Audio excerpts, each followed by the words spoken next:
Hello friends, welcome back to my channel Aniket pharmacy academy. इस video में मैं आपको बताऊंगा top 10 MCQs related to the autocoids, जिसमें मैं कवर करूंगा हिस्टामिन्स और सेरोटोनिन के बारे में। ठीक है, ये जो एमसीक्यूज है ये जीपैट डबल ई नाइपर जेडबल ई, उसके बाद pharmacy officer exam, JP pharmacist, hospital pharmacist, उसके बाद all state pharmacy competitive exam के लिए बहुत ही इंपॉर्टेंट ये एमसीक्यूज मैंने आपके लिए चूज़ किए। तो देखते हैं पहला क्वेश्चन। अगर आपको मेरे वीडियोस पसंद आती है तो चैनल को सब्सक्राइब कर देना और वीडियो को लाइक कर देना और दोस्तों के साथ शेयर कर देना।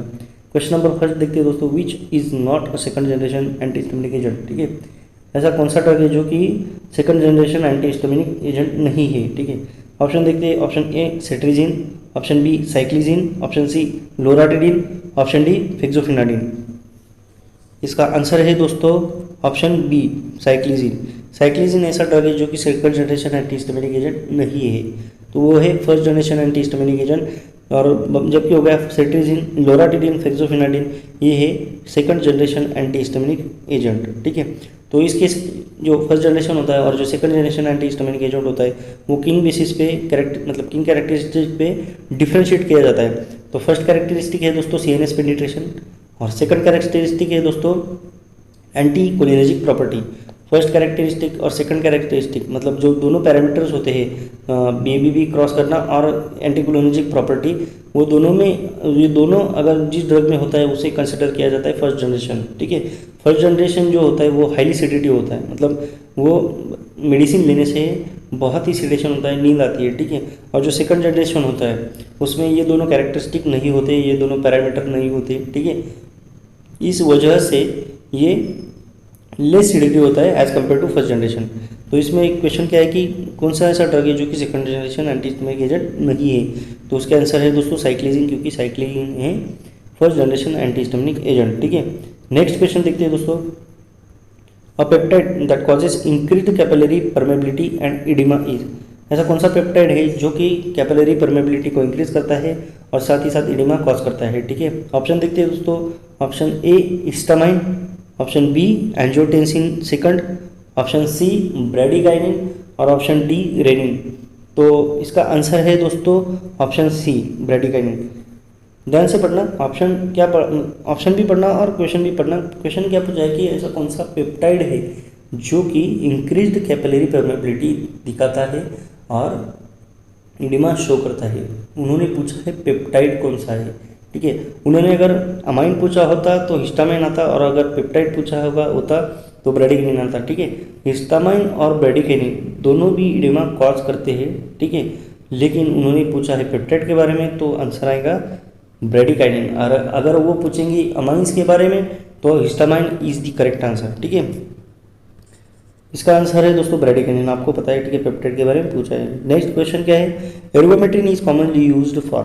एर्गोमेट्रिन किस में यूज़ होता है, किस कंडीशन में एर्गोमेट्रिन हम यूज़ कर सकते हैं। तो ऑप्शन देखते हैं। Option A postpartum haemorrhage, option B to shorten second stage of labour, option C dysmenorrhoea, option D toxaemia of pregnancy. ठीक है, एर्गोमेट्रिन कौन से कंडीशन में यूज़ होता है या फिर कॉमनली कहाँ यूज़ होता है। तो इसका आंसर है दोस्तों ऑप्शन ए। ठीक है, पोस्टपार्टम हिमोरेज। पोस्टपार्टम हिमोरेज मतलब डिलीवरी के बाद जो यूटेराइन होता है, जो यूटेरस होता है, वहाँ ब्लीडिंग कंटिन्यूसली फ्लो होती रहती है, मतलब शुरू होती है ब्लीडिंग, रुकती नहीं है, उसे कहते हैं पोस्टपार्टम हिमोरेज।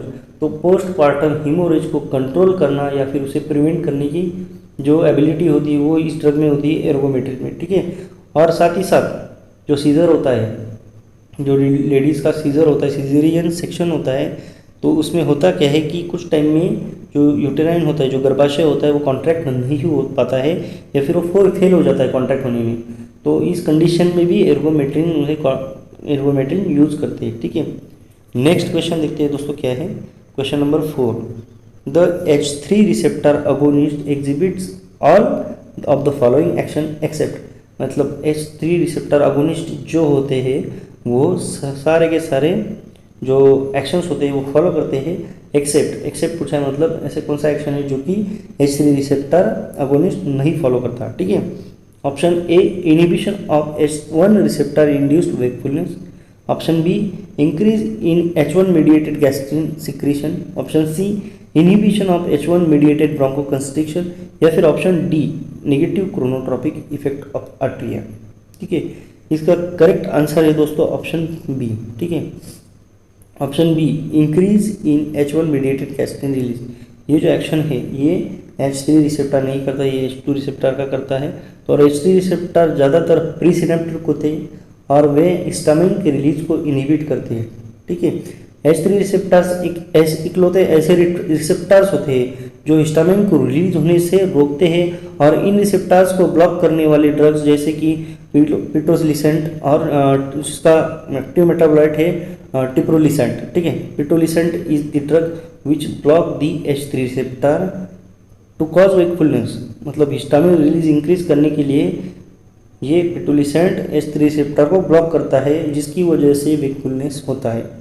ठीक है, और pitolisant is the DOC for narcolepsy. Pitolisant is the drug of choice for narcolepsy. मतलब ड्रग ऑफ चॉइस नार्कोलेप्सी में यूज होने वाला मोस्ट कॉमन ड्रग है पिटोलिसेंट। मतलब DOC मतलब क्या, less adverse effect most desire effect. ठीक है, जिसे कहते हैं ड्रग ऑफ चॉइस। देखते हैं next question, question number 5, which of the following drugs can cause hypotension by release of histamine from mast cells. ठीक है, ऑप्शन देखते हैं दोस्तों, A aspirin, B procaine, C morphine, या डी सल्फाडायाजिन।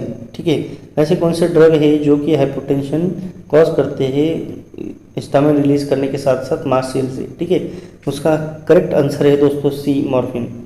बेसिक ड्रग्स जैसे कि मॉर्फिन, DTC मतलब D टिबोक्यूरानिन और एम्प्यूटेरिसिन बी ये हिस्टामिन रिलीज करते हैं, जिससे एक्यूट रिएक्शन होती है जैसे कि खुजली होना या फिर हाइपोटेंशन। देखते हैं नेक्स्ट क्वेश्चन क्या है दोस्तों, question number 6, all of the following anti histaminic agents lack anticholinergic property except. ऐसे कौन सा एजेंट है जो कि एंटीकोलिनर्जिक प्रॉपर्टी को लैक नहीं करता है, या फिर क्वेश्चन ऐसा पूछा है कि all of the following anti histamine agent lack anticholinergic property.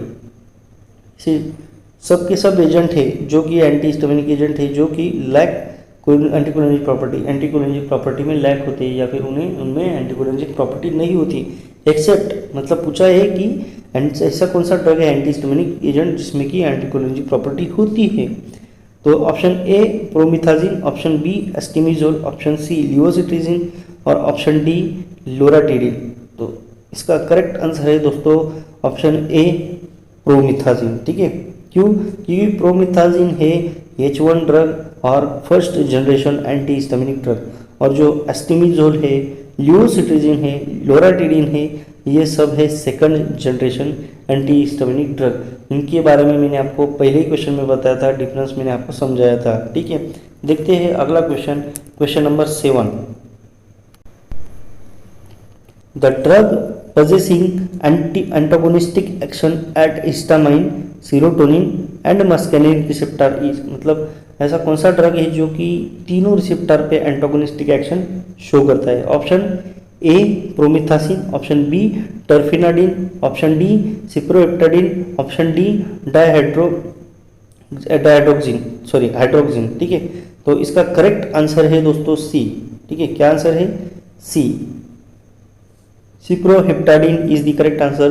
सिप्रोहेप्टाडिन ही ऐसा ड्रग है जो कि हिस्टामाइन रिसेप्टर, सेरोटोनिन रिसेप्टर और मस्कारिनिक रिसेप्टर तीनों रिसेप्टर पे एंटागोनिस्टिक एक्टिविटी दिखाता है। क्वेश्चन नंबर 8 देखते हैं दोस्तों, this anti histaminic drug can cause cardiac arrhythmia at high dose by blocking cardiac potassium channels, it is most likely to B.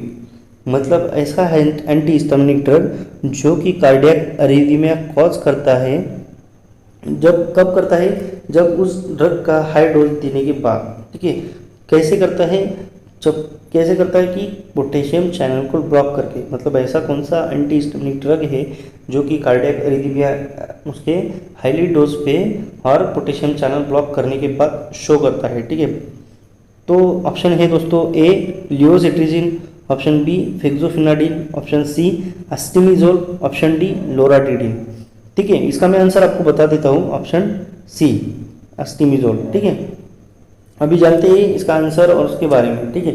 कुछ drugs ऐसे होते हैं जो कि पोटेशियम चैनल को ब्लॉक करते हैं और इसी की वजह से वेंट्रिकुलर टैकीकार्डिया होता है। वेंट्रिकुलर टैकीकार्डिया मतलब आर्टिकुलर वेंट्रिकुलर होता है, तो वेंट्रिकुलर टैकीकार्डिया मतलब हार्ट बीट बढ़ना, ठीक है। टैकीकार्डिया मतलब हार्ट बीट बढ़ना, और वो किसकी वजह से होता है कि पोटेशियम चैनल ब्लॉक होने की वजह से उनका जो ये होता है रेक्टिफायर होता है, जो कि कॉन्ट्रैक्शन कम हो जाता है, और इसकी वजह से विदाउट एनी कॉन्ट्रैक्शन वो जो हार्ट बीट है वो इंक्रीज हो जाती है वेंट्रिकुलरली, और इसीलिए वेंट्रिकुलर टैकीकार्डिया होता है, जिसे कहते हैं टॉर्सेट डी पॉइंट। ये बहुत ही इंपॉर्टेंट है, टॉर्सेट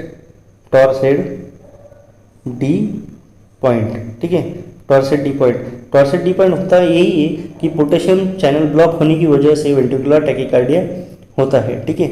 और इसकी वजह से ही जो इंटरवल होता है, जो क्यूटी इंटरवल होता है, ठीक है, क्यूटी इंटरवल होता है, उनमें जो गैप होता है वो गैप बहुत ही इंक्रीज हो जाता है, ठीक है। क्यूटी इंटरवल में जो गैप होता है वो बहुत ही इंक्रीज हो जाता है। तो ड्रग्स जैसे कि टर्फिनाडिन हो गया, ठीक है, टर्फिनाडिन याद रखिए, टर्फिनाडिन हो गया, एस्टिमिजोल हो गया, ये दो एंटी हिस्टामिनिक ऐसे ड्रग है जो कि टॉर्सेट डी पॉइंट शो करते हैं, ठीक है। और ये है सेकंड जनरेशन ड्रग जो कि टॉर्सेट डी पॉइंट शो करते हैं। अभी मैंने आपको बताया टर्फिनाडिन एक ड्रग है जो कि टॉर्सेट डी पॉइंट शो करता है, टर्फिनाडिन। अभी आप बताइए फेक्सोफिनाडिन और टर्फिनाडिन में क्या मतलब रिलेशन है, फेक्सोफिनाडिन में और टर्फिनाडिन में क्या रिलेशन है। तो जो टर्फिनाडिन जो ड्रग है वो टॉर्सेट डी पॉइंट शो करता है क्योंकि वो पोटेशियम चैनल को ब्लॉक करता है, लेकिन टर्फिनाडिन का जो एक्टिव मेटाबोलाइट है फेक्सोफिनाडिन, ठीक है, फेक्सोफिनाडिन वो जो ये एबिलिटी होती है पोटेशियम चैनल को ब्लॉक करने की वो इसमें नहीं होती है, ठीक है। इसीलिए फेक्सोफिनाडिन लेने से हमें टॉर्सेट डी पॉइंट नहीं होता है, लेकिन उन्होंने ट्रिक ऐसी करी है कि इस ऑप्शन में फेक्सोफिनाडिन भी डाला है। तो कुछ बंदे ऐसे होते कि उन्हें लगता है यार ये टर्फिनाडिन तो है टॉर्सेट डी पॉइंट, तो फेक्सोफिनाडिन भी होना चाहिए, तो इसकी वजह से यहाँ वो आंसर गलत दे देते हैं वो बी, तो जबकि ये गलत है। इसका सही आंसर है एस्टिमिजोल, ऑप्शन सी, ठीक है। ये बात समझ में है कि मेटाबोलाइट एक्टिव मेटाबोलाइट भी देते हैं, ठीक है, लेकिन एक्टिव मेटाबोलाइट जो होता है ये टर्फिनाडिन का फेक्सोफिनाडिन ये पोटेशियम चैनल को ब्लॉक करता नहीं है, इसकी एबिलिटी नहीं होती है कि वो पोटेशियम चैनल को ब्लॉक कर दे, जिसकी वजह से टॉर्सेट डी पॉइंट इसमें नहीं होता है, ठीक है। तो ये बहुत ही ध्यान रखने की बात है, या आप गलत हो सकती है, ठीक है। तो आंसर है सी, एस्टिमिजोल। नेक्स्ट क्वेश्चन है दोस्तों, question number 9, H1 antihistaminic having best topical activity is. ऐसा कौन सा H1 एंटीहिस्टामिनिक ड्रग है जो कि टॉपिकल एक्टिविटी में बेस्ट है। Option A loratadine, option B cetirizine, option C astemizole, option D azelastine. तो इसका आंसर है दोस्तों ऑप्शन डी अजिलास्टिन, ठीक है। अजिलास्टिन यह drug topically as well as nasal spray में भी यूज होता है और एलर्जिक रिनिटीज में यानी सर्दी में भी ये यूज किया जा सकता है, ठीक है। देखते हैं नेक्स्ट क्वेश्चन, क्वेश्चन नंबर 10, बहुत ही इंपॉर्टेंट क्वेश्चन है। All 5HT receptors are hepta helical serpentine receptors, ठीक है। हेप्टा हेलिकल सर्पेंटाइन रिसेप्टर क्या होता है इसके बारे में मुझे मेरे पहले वीडियो में बताया था। अगर आपने वीडियोस नहीं देखे तो लिंक इन द डिस्क्रिप्शन जाके देख लीजिएगा, ठीक है। All 5HT receptors are hepta helical receptor except पूछा है कि मतलब ऐसे कौन सा ये 5HT रिसेप्टर है जो कि हेप्टा हेलिकल सर्पेंटाइन रिसेप्टर नहीं है, ठीक है। Option A 5HT1, option B 5HT2, option C 5HT3, option D 5HT4, ठीक है। इसका करेक्ट आंसर है दोस्तों 5C 5HT3। क्यों? क्योंकि 5HT3 को छोड़ के सभी सर्पेंटाइन रिसेप्टर है, मतलब सभी सेरोटोनिन रिसेप्टर जो है वो हेप्टा हेलिकल सर्पेंटाइन रिसेप्टर्स में आता है। हेप्टा हेलिकल सर्पेंटाइन रिसेप्टर्स को और कौन सा नाम है, जल्दी जल्दी कमेंट करके बताइए। इसका नाम है GPCR, जी प्रोटीन कपल्ड रिसेप्टर, ठीक है। और जो 5HT3 अगर GPCR नहीं है, ठीक है, तो क्या है 5HTC है आइनोट्रोपिक रिसेप्टर, ठीक है, आइनोट्रोपिक रिसेप्टर है। तो 5HT3 को छोड़ के बाकी सभी GPCR है, इतना याद रखिए। देखते हैं next question, question number 11, the non sedative antihistamines are all except one. The non sedative antihistamine are all except one, मतलब सभी के सभी नॉन सेडेटिव एंटीहिस्टामाइंस है मतलब एक ऐसा ऑप्शन है जो कि नॉन सेडेटिव एंटीहिस्टामिन एजेंट नहीं है। ठीक है, ऑप्शन पढ़ते हैं, ए फेक्सोफिनाडिन, बी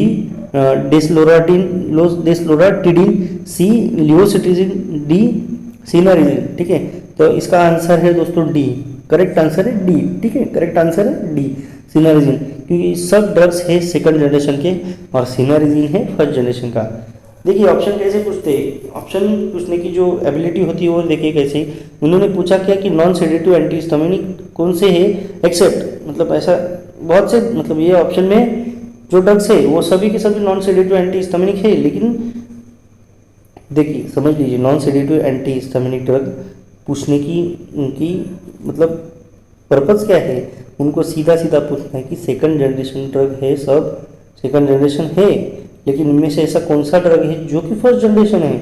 सिंपल है, लेकिन उन्होंने पूछा कैसा कि the non sedative antihistamines are all except one, ऐसा। ठीक है, तो देखिए कैसे पूछते हैं नॉन सेडेटिव एंटीहिस्टामिनिक आर, उनको पूछना सिंपल है कि सबके सब सेकंड जनरेशन है, लेकिन इनमें से दोनों की फर्स्ट जनरेशन कौन सा है। लेकिन उन्होंने क्वेश्चन ऐसे घूम के पूछा है। ठीक है, ये आपको याद रखना है। Next question, question number 12, ketanserin is, ketanserin क्या है। Option A 5-HT1B antagonist, option B 5-HT2 antagonist, option C 5-HT1A agonist, option D 5-HT1D antagonist. देखिए इसका जो क्लासिफिकेशन है ये आपको याद करना है। इसी क्वेश्चन में मैं आपको पूरा का पूरा क्लासिफिकेशन और उसकी लोकेशन में आपको बता दूंगा। ठीक है, तो इसका आंसर है दोस्तों ऑप्शन बी 5-HT2 एंटागोनिस्ट। कीटानसेरिन ये 5-HT2 एंटागोनिस्ट है। तो ठीक है, सेरोटोनिन रिसेप्टर्स के जो लोकेशन के साथ मैं आपको उसके लोकेशन बताता हूँ। ठीक है, सेरोटोनिन रिसेप्टर के 7 सब टाइप होते हैं। ठीक है, कितने होते हैं, 7 सब टाइप होते हैं। 5-HT1, 5-HT2, 5-HT3, 5-HT4 और 5-HT5 to 7। ठीक है, 5-HT1, 5-HT2, 5-HT3, 5-HT4, 5-HT5 to 7। तो 5-HT1 होता है CNS पे। ठीक है, CNS, और होता है क्रेनियल ब्लड वेसल्स में। ठीक है, इधर बी लिखता हूँ, ब्लड वेसल्स में। ठीक है, 5-HT2 होता है प्लेटलेट्स लोकेशन है और है स्मूथ मसल्स। ठीक है, 5-HT2 है प्लेटलेट्स और स्मूथ मसल। 5-HT3 है CTZ, मतलब केमोरिसेप्टर ट्रिगर्ड जोन। ये बहुत ही इंपॉर्टेंट है 5-HT2 और 5-HT3, मैं आपको बाद में बताता हूँ। 5-HT4 है GIT, 5-HT4 भी याद रखिएगा GIT, और 5-HT5 है CNS, GIT और CNS भी इनका, और 5-HT5 to 7 है CNS। ठीक है, अभी पहले से बताता हूँ। 1, 2, 3, 4 लिखता हूँ। 1 में आता है CNS और ब्लड वेसल। ठीक है, 2 में आता है, 2 में क्या आता है, प्लेटलेट आता है। ठीक है, प्लेटलेट आता है, और आता है स्मूथ मसल। ठीक है, 3 में आता है CTZ। ठीक है, 4 में आता है, 4 में बस GIT याद रखना है। ठीक है, और जो 5 to 7 है वो बहुत ही, ये 5 to 7 इंपॉर्टेंट नहीं है, ये आता है CNS। ठीक है, CNS। देखिए जो बहुत ही सिंपल लॉजिक है, जो 1 to 5 है या फिर 1 to 3 है, 1 to 4 है, मतलब 1 और 4, 5-HT1 और 5-HT4 ये होते हैं अगोनिस्ट। ठीक है, 5-HT1 लिख के बताता हूँ, 5-HT1 और 5-HT4 ये होते हैं अगोनिस्ट। ठीक है, याद रखिएगा ये होते हैं अगोनिस्ट, मतलब ये रिसेप्टर पे जितने भी ड्रग एक्ट करेंगे वो सब एज अ एगोनिस्ट एक्ट करेंगे, उन रिसेप्टर की एक्टिविटी बढ़ाने के लिए एक्ट करेंगे। और इनके विपरीत, इनके उलट जो होता है 5-HT2 और 5-HT3, अभी इसमें भी बहुत सब टाइप है, लेकिन सिंपली मैं बताता हूँ 5-HT2 और 5-HT3 इन पे जितने भी ड्रग एक्ट करेंगे ना, ये एंटागोनिस्ट बोल के एक्ट करेंगे। ठीक है, एंटागोनिस्ट बोल के एक्ट करेंगे, इतना याद रखिएगा। ठीक है, आपको क्या क्या याद करना है कि उनके लोकेशन रिसेप्टर के। और मैंने जो स्टार्टिंग में बताया था कि एक ऐसा क्वेश्चन है जो कि 28 फरवरी के क्वेश्चन में, मतलब 28 फरवरी के एग्जाम में आया था। तो वो क्वेश्चन ऐसा था कि प्लेटलेट एग्रीगेशन जो होता है प्लेटलेट एग्रीगेशन जो होता है वो सेरोटोनिन के कौन से रिसेप्टर पे होता है, ठीक है, वो सेरोटोनिन के कौन से रिसेप्टर पे होता है। तो इसका करेक्ट आंसर था 5HT2। अगर आपको लोकेशन पता होगी तो इसका आपको आंसर पता होता और आपको वहाँ मिलते 2 मार्क्स, ठीक है, वहाँ मिलते 2 मार्क्स। तो इसीलिए लोकेशन जानना बहुत ही ज़रूरत है। लोकेशन मतलब मैप में नहीं, जो रिसेप्टर की लोकेशन है वो आपको पता होनी चाहिए, जिसकी वजह से आप उस रिसेप्टर का एक्शन, उस ड्रग का उस रिसेप्टर पे एक्शन बहुत ही सिंपल तरीके से याद कर पाएंगे। देखते हैं नेक्स्ट क्वेश्चन कौन सा है, ठीक है। Next question 13, the long acting classical H1 antihistaminic include which of the following, मतलब long acting classical H1 antihistaminic agent कौन सा है। Option A chlorpheniramine, option B astemizole, option C cetirizine, option D clemastine. इसका answer है दोस्तों ए क्लोरफेनिरामिन, ठीक है। देखते हैं नेक्स्ट क्वेश्चन दोस्तों, question number 14, which of the following drugs if given with terfenadine can cause ventricular arrhythmias, ठीक है। अभी देखिए दोस्तों, टर्फिनाडिन अकेले ही कॉज करता है वेंट्रिकुलर अरिथमियाज, लेकिन टर्फिनाडिन का मेटाबॉलिज्म भी होता है। क्या होता है, मेटाबॉलिज्म भी होता है। तो किस में मेटाबॉलिज्म होता है, फेक्सोफिनाडिन में, ठीक है, फेक्सोफिनाडिन में। अभी यहाँ लॉजिक देखिएगा, फेक्सोफिनाडिन में उसका मेटाबॉलिज्म हो गया। तो फेक्सोफिनाडिन एक ऐसा ड्रग है जो कि पोटेशियम चैनल को ब्लॉक नहीं करता है, ठीक है। तो वेंट्रिकुलर अरिथमिया मतलब वेंट्रिकुलर टैकीकार्डिया का प्रॉब्लम ही नहीं बचता, क्यूटी इंटरवल नहीं होता, ज़्यादा इंक्रीज नहीं होता, जिसकी वजह से मतलब किसकी वजह से, पोटेशियम चैनल ब्लॉक ना हो तो, ठीक है। इसीलिए टर्फिनाडिन तो देते हैं अकेले, लेकिन अगर उसका मेटाबॉलिज्म इंक्रीज हो जाए तो वो होता है फेक्सोफिनाडिन में, जो कि बहुत ही मतलब जो कि अच्छा है, पोटेशियम चैनल को ब्लॉक नहीं करता है, ठीक है। इसीलिए टर्फिनाडिन को अकेले दे दिया जाता है, लेकिन ये अभी बैन है, विड्रॉल है। लेकिन एक ऐसी कंडीशन आती है कि अगर टर्फिनाडिन के साथ एक ऐसा ड्रग है, मतलब एक कंसिडर करते हैं, ये ड्रग देने से टर्फिनाडिन की टॉक्सिसिटी बढ़ती है। क्यों बढ़ती है, क्योंकि टर्फिनाडिन का मेटाबॉलिज्म नहीं होता है। ये ड्रग क्या करता है, एक्स कंसिडर किया हुआ ड्रग टर्फिनाडिन का मेटाबॉलिज्म रोक देता है, ब्लॉक कर देता है, जिसकी वजह से पर्सन के बॉडी में टर्फिनाडिन का जो टॉक्सिसिटी होता है, जो डोज होता है, वो इंक्रीज हो जाता है और उसकी वजह से होता है वेंट्रिकुलर अरिथमिया और वेंट्रिकुलर टैकीकार्डिया और क्यूटी इंटरवल इंक्रीज होता है, ठीक है। तो ऑप्शन देखिए दोस्तों, option A ketoconazole, option B griseofulvin, option C ampicillin, option D inspire. तो इसका करेक्ट आंसर है दोस्तों कीटोकोनाजोल, ठीक है। कीटोकोनाजोल क्यों है, आपको याद ही होगा, मैंने आपको पहले बताया था कि मेटाबॉलिज्म के 2 टाइप के एंजाइम होते हैं, एक होता है माइक्रोसोमल एंजाइम और दूसरा होता है माइक्रोसोमल एंजाइम, दूसरा होता है नॉन माइक्रोसोमल एंजाइम, ठीक है। और माइक्रोसोमल एंजाइम जो होते हैं, जो माइक्रोसोमल मेटाबॉलिज्म होता है, तो उनमें भी 2 टाइप के आते हैं, ऐसे ड्रग्स जो कि इन एंजाइम को इंड्यूस करते हैं और दूसरे ऐसे ड्रग जो इन एंजाइम को इनहिबिट करते हैं, ठीक है। इंड्यूस ऐसा लिखता है और इनहिबिट ऐसा लिखता है, इनहिबिट करते हैं। तो ठीक है, क्या होता है, अभी देखिए मेटाबॉलिज्म पे ही डिपेंड है ना। टर्फिनाडिन ज़्यादा से ज़्यादा मेटाबोलाइज हो गया फेक्सोफिनाडिन में, ड्रग अच्छा काम कर रहा है। और मेटाबॉलिज्म किससे होता है, किस एंजाइम से होता है, मैक्रोसोमल एंजाइम से। लेकिन कीटोकोनाजोल एक ऐसा ड्रग है जो कि माइक्रोसोमल एंजाइम इनहिबिट करता है, ठीक है। अब सिंपल लॉजिक है, कीटोकोनाजोल टर्फिनाडिन के साथ लिया हमने, कीटोकोनाजोल पहले क्या करेगा कि माइक्रोसोमल एंजाइम को ब्लॉक कर देगा, माइक्रोसोमल एंजाइम को ब्लॉक कर देगा, जिसकी वजह से जो टर्फिनाडिन है वो मेटाबोलाइज नहीं हो सकेगा, ठीक है, मेटाबोलाइज नहीं हो सकेगा। और मेटाबोलाइज नहीं हुआ तो क्या होगा, वेंट्रिकुलर टैकीकार्डिया या फिर वेंट्रिकुलर अरिथमिया बढ़ जाएगा, क्यूटी इंटरवल बढ़ेगा और जिसे कहते हैं टॉर्सेट डी पॉइंट, ठीक है। सबसे पहले होता है पोटेशियम ब्लॉक, ठीक है, ये हो जाएगा। इसीलिए टर्फिनाडिन के साथ कीटोकोनाजोल और मीनवाइल जो एंजाइम इनहिबिटर होते हैं वो नहीं लिया जाता है, ठीक है, टॉक्सिसिटी बढ़ती है। नेक्स्ट क्वेश्चन देखते हैं दोस्तों, question number 15, selective 5-HT4 agonist useful in gastroesophageal reflux disease and lacking arrhythmogenic property is.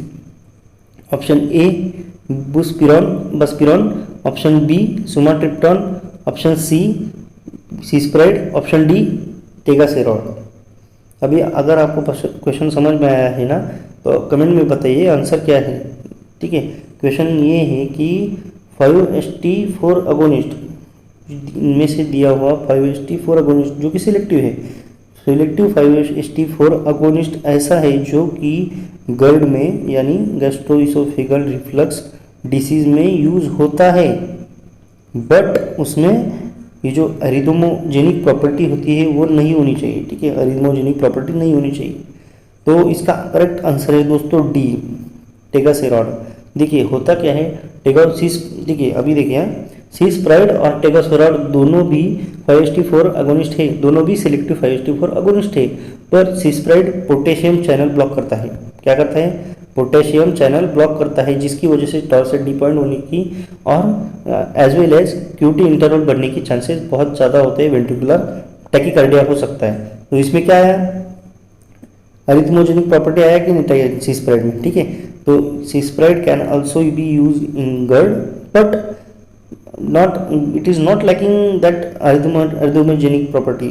It can cause टॉर्सेट डिपॉइंट और क्यूटी इंटरवल इंक्रीजिंग, और उसके बाद होता है वेंट्रिकुलर टैकीकार्डिया। तो इसकी वजह से हो सकता है पोटेशियम चैनल ब्लॉक होने के कारण।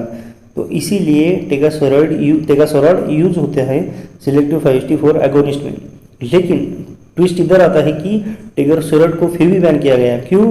क्योंकि टेगासेरॉन की वजह से वो होता है एमआई मतलब एमआई का फोन नहीं, मायोकार्डियल इंफ्रैक्शन और स्ट्रोक, ये दोनों के चांसेस टेगासेरॉन बहुत ही इंक्रीज कर देता है। इसीलिए टेगासेरॉन फिर भी बैन है, जबकि वो एन अरिथमोजेनिक प्रॉपर्टी नहीं शो करता। ठीक है, ये ध्यान रखिएगा कि सीस्प्राइड अरिथमोजेनिक प्रॉपर्टी शो करता है, as well as gastroesophageal reflux disease में भी यूज होता है, लेकिन इसकी वजह से अरिथमोजेनिक प्रॉपर्टी को शो करने की वजह से सीस्प्राइड सिलेक्टिव 5HT4 एगोनिस्ट नहीं है, विड्रॉल किया गया है।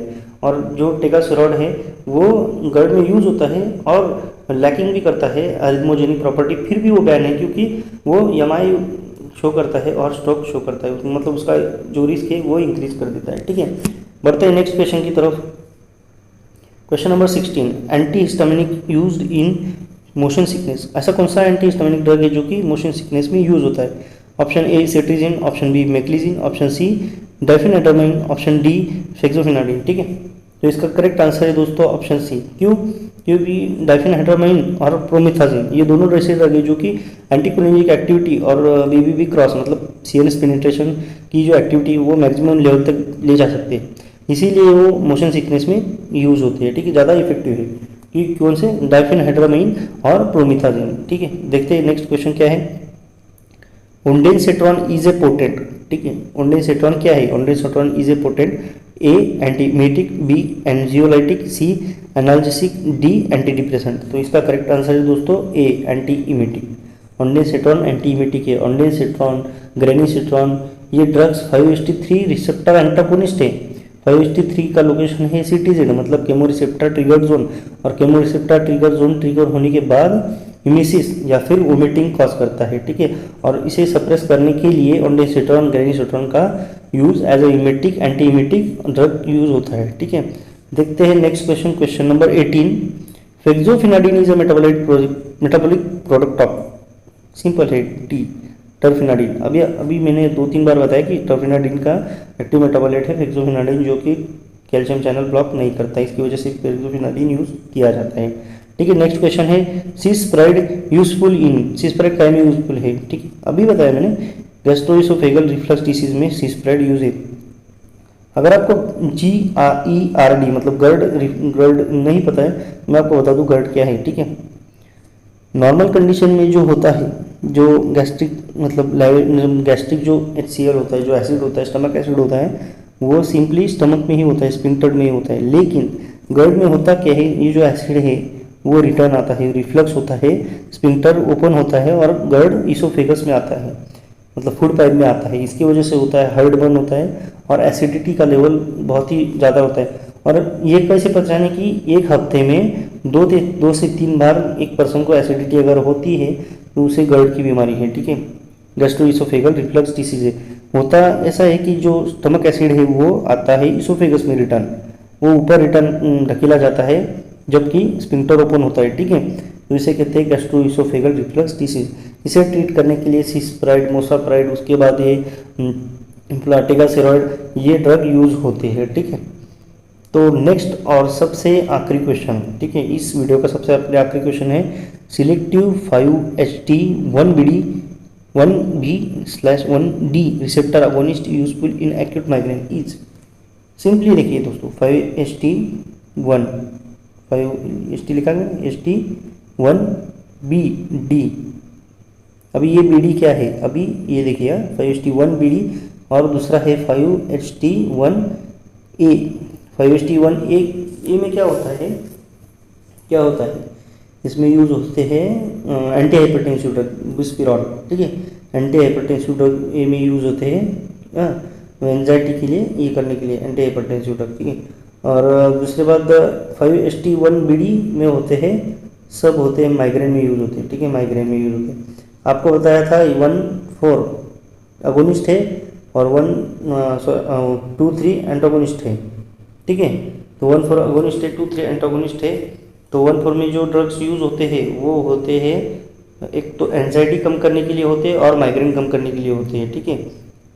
तो 5HT1 जो BD है वो उसमें एक्यूट माइग्रेन में कौन सा ऐसा ड्रग है जो कि यूज होता है, अभी देखिए, ऑप्शन ए बुस्पिरॉन, ऑप्शन बी अगर ऑन्डेसिट्रॉन, ऑप्शन सी फ्लोराट्रिप्टैन, ऑप्शन डी कीटांसेरिन। अभी देखिए कि फ्लोराट्रिप्टॉन एक्यूट माइग्रेन में यूज होता है, करेक्ट आंसर है। कैसे, एक्यूट माइग्रेन में यूज होने वाला ड्रग ऑफ चॉइस है ट्रिप्टांस, ठीक है, ट्रिप्टांस, जिसमें आता है सुमाट्रिप्टान, बहुत ही फेमस है, और उसी का भाई आता है फ्लोराट्रिप्टान। ट्रिप्टांस यूज होता है एक्यूट माइग्रेन में, और माइग्रेन के प्रोफिलैक्सिस में यूज होता है कौन सा, प्रोपेनोलॉल, याद रखिए, propranolol is used in prophylaxis of migraine, और ट्रिप्टांस या फिर sumatriptan is used in acute migraine, ठीक है। अगर आपको मेरा वीडियो पसंद आया, मेरा एक्सप्लेनेशन पसंद आया, या फिर मेरी कुछ गलती हो गई तो प्लीज़ कमेंट बॉक्स में बता दीजिएगा, मैं उसे सुधारने की कोशिश करूँगा। और चैनल को सब्सक्राइब कर दीजिए, बेल आइकॉन दबा दीजिए, जिससे कि मेरी वीडियो की नोटिफिकेशन आपको मिले सबसे पहले। देखिए दोस्तों, मैं रेगुलर वीडियो अपलोड नहीं कर पा रहा हूँ क्योंकि मेरी भी कुछ प्रॉब्लम्स है, मेरी जो जॉब रहती है, ड्यूटी रहती है, इसकी वजह से, ठीक है। तो मिलते हैं अगले वीडियो में, नेक्स्ट वीडियो में, तब तक के लिए बाय बाय।